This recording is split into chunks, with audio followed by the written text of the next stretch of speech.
Hello friends. अगर आपने story का पहला पार्ट नहीं देखा है तो डिस्क्रिप्शन में लिंक होगा। आप पहले वो वीडियो देख लें क्योंकि उसके बाद ही आपको ये पार्ट अच्छी तरह से समझ आएगा।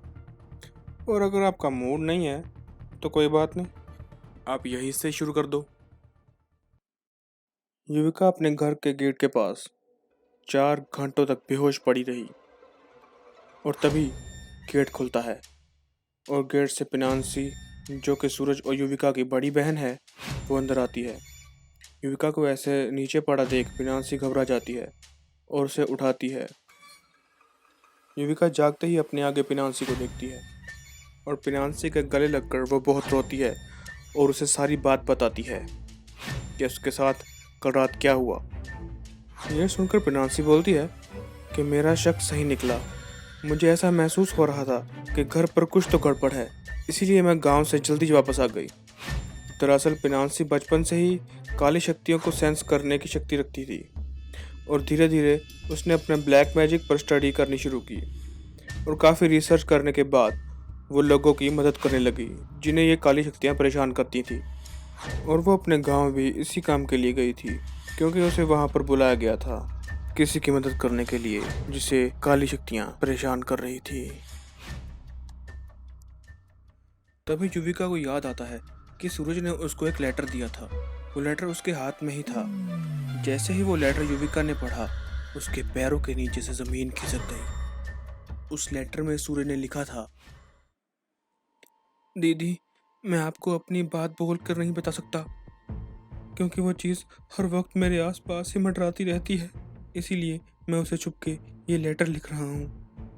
दीदी, ये चीज़ मुझे बहुत तंग करती है, रात को सोने नहीं देती, पूरी पूरी रात कच्चा बादाम पर डांस कराती है मुझसे और मदद के लिए चिल्लाने पर मेरे गला दबा लेती है और सुबह को मुझे कुछ खाने भी नहीं देती।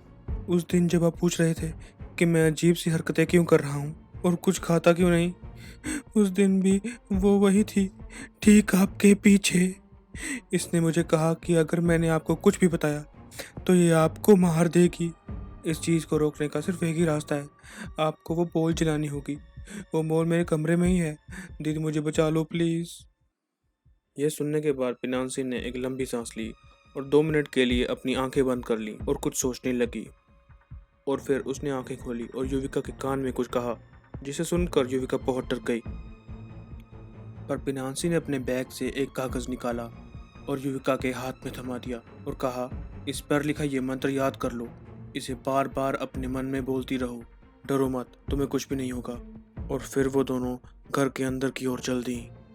अंदर पहुंचते ही वो देखते हैं कि उनके सामने सूरज बैठा है और उसने अपने आगे घर का सारा राशन रखा हुआ है और बस खाए जा रहा है। आधा राशन तो वो ख़त्म कर चुका था। तभी पिनांसी उसके पास जाती है और उसका नाम पुकारती है, सूरज। ये सुनकर भी वो कुछ नहीं बोलता, पर फिर वो उसका नाम ज़ोर से पुकारती है, सूरज।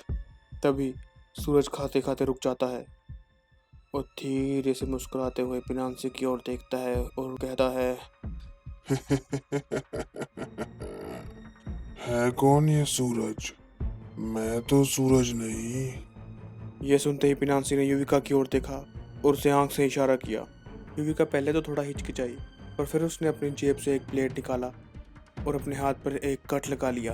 अब उस कट के लगते ही उसके हाथ से खून निकलना शुरू हो जाता है। जैसे ही वो खून ज़मीन पर गिरता है तभी सूरज, या फिर यूं कहूँ कि सूरज के अंदर बैठी वो चीज़ युविका की ओर देखती है। युविका के हाथ से खून निकलता देख उसके मुंह में पानी आ चुका था, जैसे मेरे मुंह में आ जाता है बटर चिकन देख के। खैर, खून देखकर वो युविका की ओर लपका, पर पिनांसी ने उसे पीछे से कसकर पकड़ लिया था और उसके कान में कुछ मंत्र बोले और वो मंत्र सुनते ही सूरज की आंखें घूम गई और सफ़ेद हो गई। उसके मुंह, नाक और कान में से काला धुआं निकलने लग गया, बिल्कुल काला धुआं। और देखते ही देखते उस काले धुएं से वही चीज़ आकार लेने लगी। उसकी सांप के आकार की चमकती हुई लाल आंखें और उसका वो तीखा घिनौना नाक और उसके वो आरी जैसे गंदे गंदे दांत और लंबे और काले जले हुए हाथ और उसकी टांगों की जगह सिर्फ और सिर्फ काला धुआं। उसे देखकर युविका की आंखें फटी की फटी रह गईं कि तभी पिनांसी ने युविका को आवाज लगाई, युविका। युविका ने जैसे ही ये सुनकर पिनांसी की ओर देखा, वो चीज युविका की ओर लपक पड़ी और उसके नाक और मुंह के जरिए उसके शरीर में घुस गई। ऐसा होते ही युविका अपने घुटनों के बल नीचे गिर गई और अब उसे सांस लेने में बहुत तकलीफ होने लगी, क्योंकि वो चीज़ अब उसके शरीर पर काबू करना शुरू कर चुकी थी। युविका की आंखें धीरे धीरे लाल होने लगी और सांस लेने के लिए छटपटाती हुई युविका एकदम से शांत हो गई। युविका ने अपना चेहरा धीरे से ऊपर की ओर उठाया और अपने हाथ पर लगे उस खून को चाटने लगी। अब वो चीज़ युविका के शरीर में पूरी तरह से प्रवेश कर चुकी थी। युविका अपनी लाल आंखों से पिनांसी की ओर देखते हुए बोलती है, तू मेरे लिए एक बहुत बड़ा खतरा है, तुझे अभी मरना होगा। और ये बोलकर वो चीज़ जैसे ही पिनांसी को मारने के लिए उठने लगी, वो उठ नहीं पाई, क्योंकि पिनांसी ने युविका को जो मंत्र बताया था उसकी वजह से वो चीज़ युविका पर पूरी तरह से काबू नहीं कर पाई। युविका का कंट्रोल अभी भी अपनी आधी बॉडी पर था और उसी मंत्र की वजह से वो चीज़ युविका के शरीर से बाहर भी नहीं आ सकती थी। पिनांसी का प्लान अब काम कर गया था। दरअसल जब कुछ देर पहले पिनांसी और युविका बात कर रहे थे, तब पिनांसी ने उसके कान में अपना सारा प्लान बता दिया था और वो खास मंत्र भी युविका को इसीलिए दिया था ताकि युविका अपने दिमाग से पूरी तरह नियंत्रण ना खो ले। और अब उस चीज़ को युविका के शरीर में कैद हुआ देख पिनांसी जल्दी से सूरज के कमरे की ओर जाती है और वो बॉल ढूंढती है। उसे जैसे ही वो बॉल मिली, उसने बाहर आकर उस बॉल पर केरोसिन डालकर उसको आग लगा दी। उस बॉल को जलता हुआ देख युविका के अंदर बंद वो चीज, वो शैतान जोर शोर से चीखने लगा और देखते ही देखते वो बॉल जलकर राख हो गई और युविका जमीन पर गिर गई। बॉल के जलने के बाद अब सिर्फ वो कीलें ही बची थी, वो 3 छोटी छोटी कीलें। पिनांसी ने वो कीलें जैसे ही उठाई, वो उन्हें गौर से देखने लगी और तभी किसी के हंसने की आवाज आती है। वहां नीचे पड़ी हुई युविका अपने पैरों पर खड़ी होती हुई बोली, क्या हुआ दीदी, बात नहीं बनी? युविका के अंदर अभी भी वो चीज जिंदा थी और अब तो उसने युविका पर पूरी तरह से काबू कर लिया था। बेवकूफ बच्चे फंस गए मेरे जाल में। वो लेटर सूरज से मैंने ही लिखवाया था ताकि तुम इस गेंद को तबाह कर दो और वो कीले बाहर निकाल दो। उन लोगों ने मेरी शक्तियों को इन कीलों में डालकर इस गेंद में बंद कर दिया और जब वो कीलें गेंद से बाहर आ चुकी हैं, अब मेरी सारी शक्ति वापस आ चुकी है और अब तुम लोग मेरा गाना बनने वाले हो। काफी सालों से इंसान का मांस नहीं खाया मैंने। अब ला वो कीले मुझे दे दे लड़की, वरना मैं तेरी बहन का गला यहीं काट दूंगी। यह सब सुनते ही पिनांसी ने अपने साइड बैग में हाथ डाला और उसमें से नमक निकालकर अपने आसपास फैला दिया। ये देखकर वो चीज पिनांसी से बोली, लगता है तुझे अपनी बहन की जान प्यारी नहीं है। यह सुनकर पिनांसी थोड़ा मुस्कुराते हुए बोली, अगर तुम्हारी सारी शक्तियां तुम्हारे पास है तो तुम्हें ये कीले अभी भी क्यों चाहिए? और वैसे भी तुम हम सबको खाने ही वाली हो, तो जाओ खा लो युविका को भी।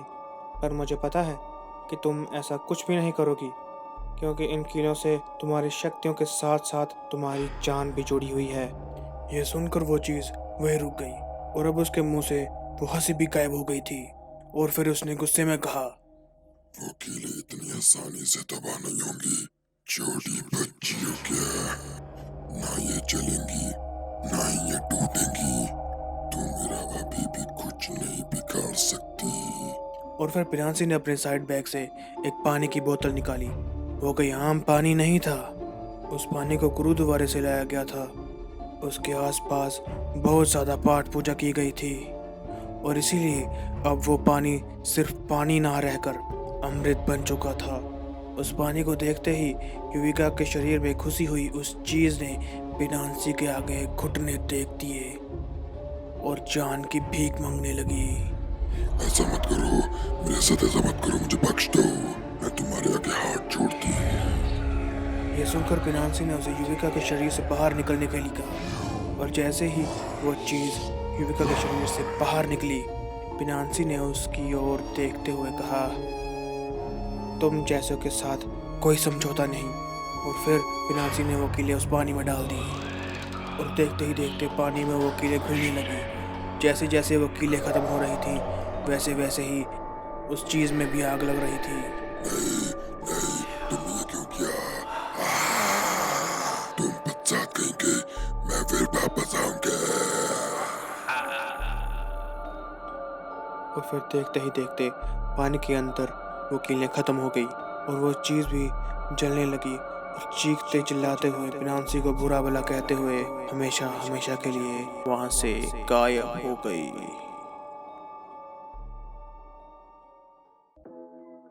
अगर ये स्टोरी आपने यहाँ तक पूरी सुनी है तो आपका बहुत बहुत शुक्रिया। अगर ये स्टोरी आपको अच्छी लगी तो लाइक करें, प्लीज़ कमेंट करना मत भूलिएगा और ऐसे ही और स्टोरीज सुनने के लिए मेरे चैनल को सब्सक्राइब करें। Thank you.